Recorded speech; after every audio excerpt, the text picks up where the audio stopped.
오늘 나훔 3장 말씀도 어제 말씀에 이어서 니느웨의 멸망과 니느웨의 심판에 대한 말씀으로 이렇게 예언으로 이어지고 있습니다.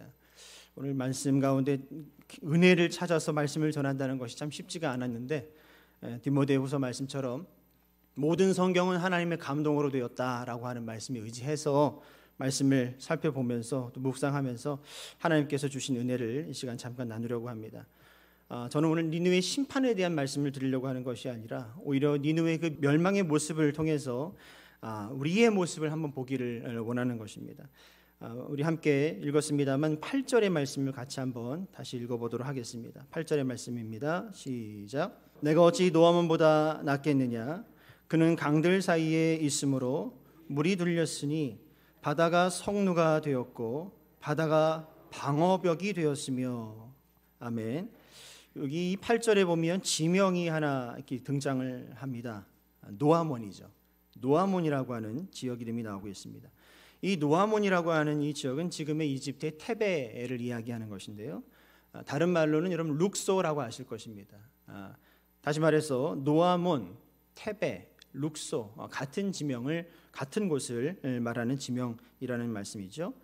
이집트엔 유명한 강줄기가 있습니다. 어디죠?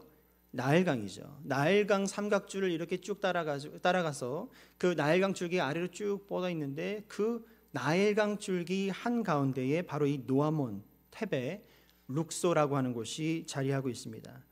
당시에도 이 나일강으로 둘러싸여 있었던 이 노아몬이라고 하는 것은 정말 최적의 요새였습니다. 그래서 정말 난공불락의 요새였죠. 다른 적들로부터 침공당할 수도 없고 침공하기도 너무나 어려운 불가능한 그런 곳이 바로 노아몬이었습니다. 그렇기 때문에 이 노아몬이라고 하는 곳이 진멸당하고 또 멸망당했다라고 하는 것은 엄청난 누구도 상상할 수 없는 그런 일이었습니다. 근데 그런 일이 BC 663년에 어디에게요? 신흥국가인 아수르에게 그런 일이 있었던 것입니다. 아수르가 이 애굽의 전쟁으로 찾아 들어와서 누구도 상상할 수 없었던, 누구도 예상하지 못했던 그런 일이 벌어지게 된 거예요. 아수르가 노아몬을 점령한 것입니다. 이 물로 둘러싸여 있는 노아몬이 아수르에게 그렇게 쉽게 진멸당할 것이라고는 아무도 상상할 수가 없었다라고 하는 것이죠. 그런데 오늘 이 8절 말씀에서 하나님은 이 나훔 선지자를 통해서 아수르, 곧 니느웨를 책망하시면서 그들을 진멸하실 말씀을 예언하시면서 그들에게 그때 너희가 노아몬을 점령했던 것을 상기시키시면서 말씀을 하시는 것입니다. 니느웨, 너는 괜찮을 거라 생각하느냐? 내가 노아몬보다 상황이 좀 더 낫다고 생각하느냐? 네가 노아몬을 점령했듯이 그 당시 노아몬이 점령될 것이라고 아무도 상상할 수 없었지만 너희들이 노아몬을 점령했듯이 지금 정말 철옹성과 같은 너희 니느웨를 아무도 점령할 수 없을 것이라 생각하지만 그렇지 않다라고 하나님께서 지금 예언을 하고 계시는 것입니다. 1장 8절 말씀입니다. 1장 8절 말씀을 같이 한번 보실까요? 1장 8절 말씀을 같이 한번 읽어보도록 하겠습니다. 시작. 그가 범람하는 물로 그것을 진멸하시고 자기 대적들을 흑암으로 쫓아내시리라. 2장 6절 말씀으로 한번 가보실까요? 2장 6절 말씀입니다. 시작. 강들의 수문이 열리고 왕궁이 소멸되며. 8절 말씀입니다. 시작. 니느웨는 예로부터 물이 모인 못 같더니 이제 모두 도망하니 서라 서라 하나 돌아보는 자가 없도다라고 말씀을 하고 있습니다. 지금 8절, 1장 8절, 2장 6절, 2장 8절 그리고 방금 우리가 읽었던 3장 8절 공통점이 있습니다. 무엇이냐 하면은 바로 물로 둘러싸여져 있는 그 환경을 하나님께서 지금 말씀을 하고 계신 것입니다. 당시에 애굽 땅의 노아몬도 그랬고요. 이 노아몬이 그 나일강으로 둘러싸여 있는 최적의 요새였다면 바로 이 니느웨, 이 니느웨 성은 티그리스 강으로 둘러싸여 있었던 최적의 요새였다라고 합니다. 이 티그리스 강을 당시 이 니느웨 사람들이 얼마나 잘 이용을 했는지 당시에도 운하와 수로 시스템을 개발을 하고 물을 가두기도 하고 또 때로는 방류를 하기도 하면서 그 유량을 아주 잘 기술적으로 맞춰가면서 활용을 했다라고 합니다. 그런데 바벨론이 바로 이 니느웨의 수로 시스템을 이용해서 오히려 그들을 공격을 하게 된 것입니다. 바벨론이 이 니느웨를 지금 쳐들어와서 몇 년 동안 그들을 포위하는가 하면 3년 동안 그들을 꽁꽁 싸고 포위를 합니다. 그리고 그동안 바벨론이 이 티그리스 강의 수문을 닫아버립니다. 그 수문을 막고 3년 동안 물을 가득가득 채우게 되는 거예요. 엄청난 물이 모였죠. 그리고 한꺼번에 때가 되어 그 물을 방류를 하게 되는데 그 물이 쏜살같이 내려와서 토사들 등과 함께 니느웨 성을 덮쳐 버렸습니다. 아수르의 자랑이라고도 하고 또 그렇게 완벽하다고 스스로 자랑했던 그 티그리스 강의 수로 시스템이 오히려 니느웨 자신을 치는 하나님의 심판의 도구가 된 것입니다. 역사적으로 볼 때도 실제로 BC 609년부터 AD 1846년까지 이 니느웨 성이 그 위로 6m나 되는 그 토사가 쌓여 있었다라고 합니다. 이것이 나중에 발견이 되면서 발굴학자들에 의해서 발굴되어 그 모든 유물들이 아수리의 유물들이 대형 박물관에 또 전시가 또 되어 있다고 합니다. 니느웨 자신이 그토록 의지하고 자랑했던 번영의 결과물이 오히려 니느웨 자신을 치는 심판의 도구가 된 것입니다.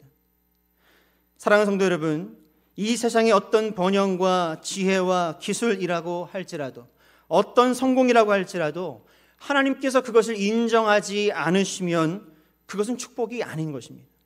하나님께서 그와 함께 하시지 않으면 복된 인생이라고 말할 수가 없는 것입니다. 더군다나 하나님 앞에서 그것을 자랑하며 교만하다면 하나님은 바로 그것을 심판의 도구로 사용하실 수도 있다라고 하는 것을 오늘 이 니느웨의 멸망의 이 이야기를 통해서 우리가 배울 수가 있는 것입니다.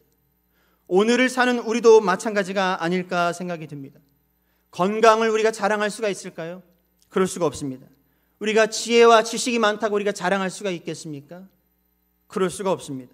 우리가 물질이 많다, 내가 명예가 있다라고 우리가 자랑할 수가 있을까요? 그럴 수가 없습니다. 인생 가운데 우리가 무언가를 이루었다라고 스스로 자랑할 수 있겠느냐는 말입니다. 그럴 수가 없습니다. 하나님 앞에서 우리는 이 사도 바울의 고백을 우리는 가슴에 새겨야 할 줄 믿습니다. 내게는 우리 주 예수 그리스도의 십자가 외에는 결코 자랑할 것이 없도다. 저를 따라하겠습니다. 내게는 우리 주 예수 그리스도의 십자가 외에는 결코 자랑할 것이 없습니다. 이 새벽에 이 고백이 저와 여러분의 고백이 되기를 주님의 이름으로 축원합니다. 사랑하는 성도 여러분, 오늘 이 말씀을 통해서 우리가 무엇을 배워야 할까요? 우리는 바로 하나님 앞에서 겸손함을 배워야 할 줄 믿습니다. 여기까지 우리가 살아오면서 이룬 것이 왜 없겠습니까? 우리가 무언가 성취한 것이 왜 없겠습니까? 그러나 그 성취와 그 이룬 것, 그 모든 열매의 끝에는 항상 하나님께 감사, 그리고 하나님께 모든 것이 하나님의 은혜로 된 것이라고 하는 겸손한 고백, 그것이 우리의 모든 일의 매듭이 되어야 할 줄 믿습니다. 우리는 늘 언제나 나의 잘남과 나의 유익으로 사는 것이 아니라 하나님의 은혜로 산다라고 하는 고백이 우리 입술과 우리의 마음을 떠나서는 아니 될 줄 믿습니다. 항상 앉고 일어설 때마다 하나님의 은혜입니다. 하나님의 은혜입니다. 하나님의 은혜로 이렇게 된 것입니다. 그렇게 고백하며 나아가실 때 하나님께서 더 큰 은혜로 우리를 채우시고 우리와 또 동행해 주실 줄, 또 그 은혜가 또 은혜를 낳고 감사가 또 감사를 낳는 그런 삶이 될 줄 믿습니다. 오늘 이렇게 나홈 3장을 정리를 하면서요, 이 선지자의 이름 나훔이라고 하는 이 이름이 저의 눈에 들어왔습니다. 이 나훔이라고 하는 이 선지자의 이름의 뜻이 무엇인지 아시죠? 그 이름의 뜻이 위로, 충만한 위로라고 하는 뜻을 가지고 있습니다. 충만한, 그냥 보통 위로가 아니라 충만한 위로, 충분한 위로라고 하는 뜻을 가지고 있습니다. 또는 위로하는 사람, 위로자라고 하는 의미를 가지고 있기도 합니다. 바로 이 선지자의 이름, 그 이름의 뜻처럼 하나님께서는 이 나훔 선지자를 통해서 당시 고통 가운데 있었던 남유다를 위로하시는데 어떻게 위로하셨다고요? 충만하게 위로하셨다는 거예요. 니느웨가 멸망당할 것이라고 하는 이 예언의 말씀을 통해서 당시 남유다를 충만하게 위로해 주셨다라고 하는 것입니다. 그런데 이 나훔이라고 하는 말이 신약에도 나오는 것을 아십니까? 신약 어디에 나올까요? 이 나훔이라고 하는 말이 신약이 어디에 나올까요? 여러분 케페르나훔이라고 하면 아실까요? 케페르나훔. 이것을 한글 우리 성경에는 가버나움이라고 되어 있습니다. 가버나움. 가버나움의 그 원어의 그 표기는 케퍼르나훔이라고 읽는데 이것은 마을, 어떤 마을이요? 위로의 마을이다라고 하는 뜻을 가지고 있습니다. 마태복음 4장 13절 말씀에 예수님께서 공생애를 이제 막 시작하시면서 나사렛에서 이곳 가버나움으로, 이 케퍼르나훔으로 거주지를 옮기십니다. 그리고 이 가버나움에서 이제 본격적으로 말씀을 가르치시고 천국 복음을 전하시고 모든 병과 모든 약한 것을 고쳐주시고 하나님의 자녀들을 위로하시는데 충만하게 위로하시는 그 사역이 바로 이곳 가버나움, 케퍼르나훔에서 시작을 하고 계신다는 것입니다. 정말 이 가버나움에서 수많은 기적과 수많은 역사들이 일어나게 되는데 백부장의 하인이 치유받는 일이 일어납니다. 베드로의 장모가 열병에서 치유되는 일이 있습니다. 친구들이 메고 나온 중풍병자가 벌떡 일어나 치유되는 일이 있습니다. 귀신들이 축기되어 쫓겨나가는 일이 역사가 일어납니다. 오병이어의 기적이 가버나움에서 일어납니다. 하나님의 말씀에 선포되고 역사가 천국 복음이 전해지는 것이 바로 이 가버나움, 케퍼르나훔에서 시작을 했다라고 하는 것입니다. 오늘 이 말씀으로 매듭을 짓는 이유는 저는 오늘 지금 이곳이 케퍼르나훔이 되기를 간절히 원한다는 것입니다. 오늘 이 한국 땅이, 한국의 교회들이 충신교회와 우리 성도님들의 각 가정과 일터와 삶의 자리가 정말 진정한 케퍼르나훔이 되기를 간절히 원한다라고 하는 것입니다. 정말 진정한 위로의 땅, 위로의 마을, 위로의 가정, 위로의 일터가 충만한 위로가 있는 그런 교회가 되기를 간절히 원한다는 것입니다.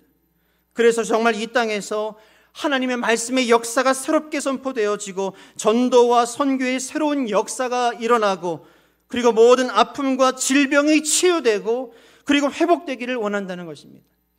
나훔 선지자의 그 이름처럼 충만한 위로, 바로 이 충만한 위로가 있는 저와 여러분의 오늘이 되기를 우리 주 예수 그리스도의 이름으로 축원합니다.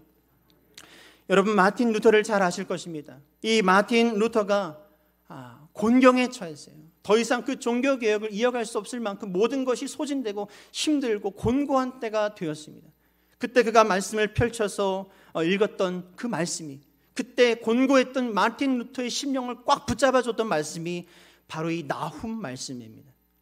특별히 나훔 1장 7절의 말씀인데요, 오늘 나훔을 마치면서 우리 1장 7절 말씀을 다 같이 한번 받들어 봉독하도록 하겠습니다. 시작. 여호와는 선하시며 환난 날의 산성이시라. 그는 자기에게 피하는 자들을 아시느니라. 할렐루야, 할렐루야. 그래서 이 말씀을 붙잡고 나온 찬양이 내 주는 강한 성이요 방패와 병기 되시니 큰 환난에서 우리를 구하여 내시리로다. 내 주는 강한 성이요 방패와 병기 되시니 큰 환난에서 우리를 구하여 내시리로다. 할렐루야. 우리가 이 코로나라고 하는 어려운 때를 보내고 있습니다만 하나님은 반드시 우리에게 새로운 날을 허락하여 주실 줄 믿고요, 오늘 이 말씀처럼 위로, 어떤 위로요? 충만한 위로로 우리와 함께 하고 계시는 줄 믿습니다. 그런 은혜와 소망으로 여러분 이 시기를 은혜 가운데 또 잘 견뎌내시기를 바랍니다. 사랑하는 성도 여러분, 한국교회가 어려운 때를 보내고 있는 것이 사실이고 성도님들 역시 쉽지 않은 시간들을 하루하루 시간 보내고 있는 것이 사실이지만 그 위로의 하나님께서 이 모든 환난에서 한국교회와 이 땅의 그리스도인들을 보호하시고 위로해 주실 줄 믿습니다. 이 믿음이 오늘 우리와 함께 할 줄 믿고 저와 여러분도 그 위로에 힘입어 승리하는 그런 복된 이 화요일이 될 수 있기를 우리 주 예수 그리스도의 이름으로 축원합니다. 기도하겠습니다.